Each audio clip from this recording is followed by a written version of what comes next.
Hey guys, I'm Steve, this is Denny, and this is Tool Talk. So today we're going to talk about Wahl, we're going to talk about the corded versus non-corded, and we're going to talk about what Denny loves the most and why he loves it. So Denny, before we get into the clippers, I want to ask you a few questions. What's the last barber item you bought? I just picked up the new, well not new, but the Wahl Magic Clips. Okay, and what's your thoughts on that? I love them because they are nice and light. That's probably the biggest thing for me is the fact they're light and they're quiet too. Magic They're Clips. very quiet, yes, those bad boys. Yep. And I've become a real big fan of the blades that are on them as well, which I think are crunch blades, which is awesome for when you're digging out really fine, tight lines. You're sort of almost in your refining phase of your haircut. And when you say crunch blades, go into that, like what do you mean by that? I think they call them crunch blades because of this top teeth. Yeah, so these little bad boys here. So see how there's a little blade inside of the main blade. But in terms of like why they call them a crunch blade, no idea. Okay. It's like a specific blade for the wet magics apparently. The Wahl stagger tooth blade, crunch blade. All right, what's your most used tool? Again, will probably have to be the Magic Clips, followed very, very closely by my BaBylissPRO foilers. What in your toolkit right now is due for an upgrade? Probably my hairdryer because I keep dropping it. Okay. What is on your wish list? Probably the new Andis Resurge foilers because I love the fact that they have the cutting blade in between the foiler. And I think we've all been there when we've finished a skin fade and we're tidying up, we're dusting off, and we see that one stray hair that didn't get cut through the whole haircut, and you're thinking, great, now I've got to go get my minis out, I've got to cut that down before I can get the foiler out, whereas I believe the new Andis foilers, you can just go straight over it and it cuts it. What are the whispers in the barbershop? What's everyone talking about in the industry, tool-wise? I think it's got to probably be the Andis GTX trimmers, I think. Yep. One of the guys at the shop asked me if I would bring a pair back with me today for them. But they are amazing. Personally speaking, unbiasedly, the GTX Andis trimmers for me pack a punch. They're the best trimmers I feel on the market at the moment. They stay. The lines are crispy, the edging's good. Where I think they do fail is when sometimes you want to flip them over and you actually just want to clipper over comb a bit. Yeah, I agree. I think the blades are just that little bit too precise and a little bit too sharp for being able to get in there and do your clipper over comb to remove that kind of bulk. I agree. That's where I don't believe, but that's not what you should be using them for though. No, I don't correct. think so. Yep. Yeah. So for me personally, trimmer wise, the GTX Andis trimmers are the edges. That's where you get your crispy lines. Yeah. And the Wahl berets, they're your all-rounder. Yeah, they are, aren't they? And they don't bite. They don't. No, they don't. But you can flip them on there. You can flip them over, and you can actually remove bulk. Yeah. You can actually. Because their blade is they've got a nice sharp blade, but they've got enough spacing in between the blade to actually allow hair to actually feed through. Hair to feed onto it. So for me, the Wahl berets, when you're edging and you're lining out, and you just want to maybe sometimes come up and maybe remove some bulk quickly, just with your trimmers, the Wahl berets, hands down, are the clipper over comb trimmer. Where your Andis GTX trimmer, you can't clipper over comb with them. No, not really. They're too gapped. They're too gapped. Well, I think we're going to start chronologically through my career. I started barbering back in 2014, I think, is when I came to join Bare Bones. And I started with the Taper 2000s. That was what everyone used. It was the most popular clipper and just the best all-rounder clipper. They were affordable, especially for someone quite early on in their career as well. You know, they were only about $89 back then, and parts were so easy to get, and they were just workhorses, you know. And the sound of that, oh man, that just brings memories back, doesn't it? Yeah, right, that clip, because obviously barbering, if you've been in the game of barbering for a long time, I mean, you had like 2-3 options max when it comes to clippers. Especially in Australia too, because Australia didn't get many different brands. Totally. Wahl has always just been the brand. There, right? And this was it. The memories of this click. That clip, Yep. that there takes me back, you know. These to me are just workhorses. They power through bulk. Yeah. And for me, the weight of them, and when you're clipper over combing, 100%. the weight of it Yeah. guides through the comb, Yep. it pushes through the comb. And I think the great thing about these too is that they are also, they're probably a little bit more adjustable too, because they are a different motor to the cordless. So you can actually play around with your power a little bit more, especially when you're setting up your blades. Honestly, every now and then I do jump back to these now. You know, I've got a pair of the Magic Clips now. I've also got a pair of the Seniors and the 100 gears as well. But every now and then I jump straight back into the Taper 2000s because, like you said, Steve, they are absolute workhorses. I think I look at all the younger barbers now coming through, and I'm like, well, they've all got cordless. They all start with cordless. They don't get it. They don't understand. They don't get doing this. Yeah, totally. They don't get doing like shuffling the cord around and whipping it around. They don't get that. The struggle was real. Now we're going to talk cordless. Cordless, 100%. So, what are you using now in the shop? Okay, so I'm using the Magics now. So this is my latest clipper. I've went from the Magics, from having the Seniors, and I also had a pair of the 100 years as well. But we'll talk about the Senior a little bit later. The Magics though. Possibly the lightest clipper I've ever used, I think. Like 100% the lightest clipper, and probably the quietest cordless clipper I've ever used as well. Like, this has to be the quietest clipper I've ever used as far as the cordless goes. Because I don't know if you've noticed it, Steve, but the difference between the corded and the cordless is that there's a difference in the noise. These Magics have just been absolutely fantastic. And especially, I really enjoy the stagger tooth blade. I didn't love them the first time round because I felt like I got stuck on people's heads. Someone comes in, it's the middle of summer, they're sweaty, you go to put it on someone's head and they're doing a zero fade and they just get... So explain to everyone at home what you mean by that, I suppose. Because, oh well, here we go. The difference is, we'll come back to our faithful Taper 2000s. The difference is the bottom blade. Well, actually on these, it is actually the top blade as well. But primarily for me, it was this bottom blade.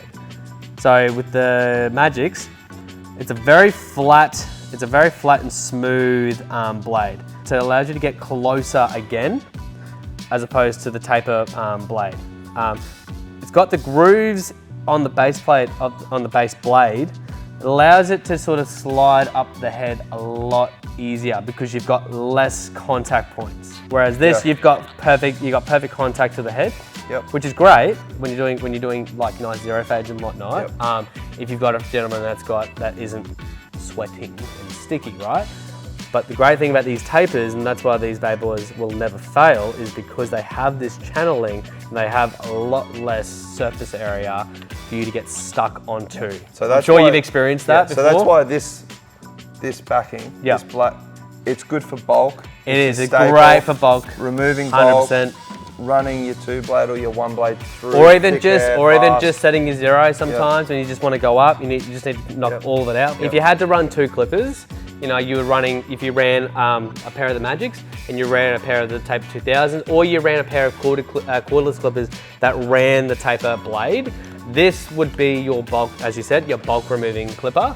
And you'd almost do all your clipper over comb, right? You do everything till you're like 95% done with your haircut. Then you'd almost come in with your Magic. We're talking zero fades. We're talking zero tapers. Yeah, zero fades and tapers, right? Because the other difference I've found is it's the spacing of your blade as well. This blade is narrower, so you get in tighter than you do with the taper. Right? So you're coming into a tighter point, so you can actually dig in even closer again than you can with a taper blade. Cool. And that's pretty much how I use. That's pretty much how I use my Magics as well. Like I pretty much use them for all my refining, and they pretty much knock out 98% of anything that I'm doing. Right. The only occasion is when like I might have the 2% where I need to get the trimmer in, and just to do this little bit of refining. Just to stretch it out. But otherwise, these have just been literally the best clipper I've bought so far. I'd say. Yeah. Cool. especially for someone like me as well. I have an old injury in my forearm, in my wrist as well. So I progressively have had to go lighter with my gear. I think it's because you've broken your, how many times have you broken your arm? Okay, so I broke my arm twice in a 6-month period when I was 16, and I think I broke it in about 6 different places, and I've had 2 surgeries, and I've had 5 sets of plates through my forearm. So if anyone's talking ergonomics with clippers, it's this man here. It's this guy, right? So let's now go to The seniors. The senior. The senior. The cordless senior. The cordless senior. Okay, so for a lot of people at home, they're gonna go, okay, I wanna go buy a cordless clipper. They're gonna look at all the brands, Yep. and then they're gonna look at Wahl, and they're gonna go, what's the difference? What's the difference between the senior cordless, and what's the difference between the magic clip? Yeah. Talk to me. All right. Okay, so I had seniors first before I got magics, right? And this stems back to the super tapers. I don't know about you, but I like the feeling of a weighted clipper. Yep. I don't know why. I think maybe it's nostalgic. Not Well, sure. You grew up on these. That's what I grew up on. So the weight. And the difference is huge, right? That's like holding like a bag of bricks. Yep. And this is like holding a pillowcase for the feathers. It's literally chalk and cheese, right? But I still preferred having that little bit of extra weight. I love the weight. Yep. Personally speaking, when I'm using clippers, I need the weight in my hand. Yep. Because I feel It's almost like resistance. It's Yeah. just that little bit of resistance you need, right? against the comb, and when Yep. you're taking a pass or you're taking a swipe with the clipper over comb, that weight gives me more confidence and control. But then, you know, I've spoken to other barbers where they're like, no, I don't like the weight. Yeah, 100%. you know- And I think they're young, and I think people who are saying that are younger barbers. Yep. Okay, they haven't come through the corded Yep. era that we come through, because when we were going through it, I mean, obviously you've got another 10 years at least on me. Yep. So you only had the cordless. You only had the corded. When I started, cordless was only starting to come in, and it wasn't quite where it needed to be yet. And this is the clipper that brought me over to cordless, was because when I held it in my hand, I was like, it feels like I'm holding a pair of super tapers. These ones. 100%. Without the cord. Without the cord, right? Yep. That's what set me over the edge. I was like, oh, you know what? I really like how these feel. I feel like I have the resistance I'm after that I'm missing, that I'm lacking with something like the Magic Clips. And these had a nice strong motor as well, because I think at the time as well, the cordless clippers still weren't as powerful or up to the same standard as, again, our old good old faithful Taper 2000s. Yep. But these did. These were nice and strong. They went through everything. I could refine, I could remove bulk, I could do everything with the one clipper. I actually did swap out my bottom blade at the time for the classic Super Taper bottom blade, because again, that was my first experience using this type of blade, and I noticed that I was getting a bit stuck, and that was probably reflecting on the style that I probably had at the time, which might have been a little bit more heavier. So when I was probably digging in more, I was probably putting more pressure onto a client's head, and therefore was probably getting more stuck, or getting a little bit not as smooth a flow. I was probably going, because the skin would grab, then let go, then grab, then let go, then grab. All right, so now we've gone through the cordless on both sides, the senior versus the Magic Clip. Now I want to talk about the balding. I will say this, the balding, I'm not a fan. I mean, but did you ever use it though? No, I did. Okay. And you know what, man? Okay, right. You know what, man? Again, the hair doesn't feed onto it. And I just felt like it just, man, honestly, the first couple of haircuts I did, I could feel it pinching the client's head. If the client had a bumpy or some divots or some grooves, it would leave like a slight cut. I'm not a fan personally. You know why? You know what? I think we were using them wrong. I think that's why. Because at the end of the day, like if you compared this blade and if we grabbed another trimmer, if we literally grabbed the beret or the classic little Sterling trimmer, that bottom blade is identical, pretty much identical, right? It's nice and refined. That's a mini trimmer blade, right? Paired with a standard cutting top blade. These are only designed, in my opinion, for just doing, it's almost like if I took this Magic, and then if I paired all my steps, right? So I'm doing, okay, I've done a 1, and then I'm doing my half, and then I'm doing my open half, and then I'm doing my 0, and then I would go and get these bad boys, and then this would be the jump between this, For that real then low my trimmer, part. and then into my trimmer. That is where, in my opinion, I feel like these really sort of had their place. Or you could use this. So you know how sometimes you get clients that come in, they go, I want a higher skin fat. I literally want it like over the ridge, right? I literally want it over. I don't like, and I want it to be like really pointed on top, right? So you know, and you go, oh well, I can just probably take my minis over the side and just remove the bulk that way, right? And we rack our trimmers doing that. That's where these bad boys come into play. Okay. Right? These are like a big mini trimmer, effectively. Well, there you go, guys. I learned a lot there, actually, personally speaking. I feel like I learned a lot too by like talking it out. Yeah, talking it out. Sometimes, you know, even when I'm teaching an apprentice how to cut, even just talking out my steps, I'm actually like reteaching myself. Yeah, you're figuring out what you're actually doing. Yeah, oh, right. that's why I did that. So there you go, there's tool talk on the Wahls, the cordless versus the non-cordless, or just everything Wahl. Thanks guys, I hope you enjoyed it. Thanks guys, thanks for having me.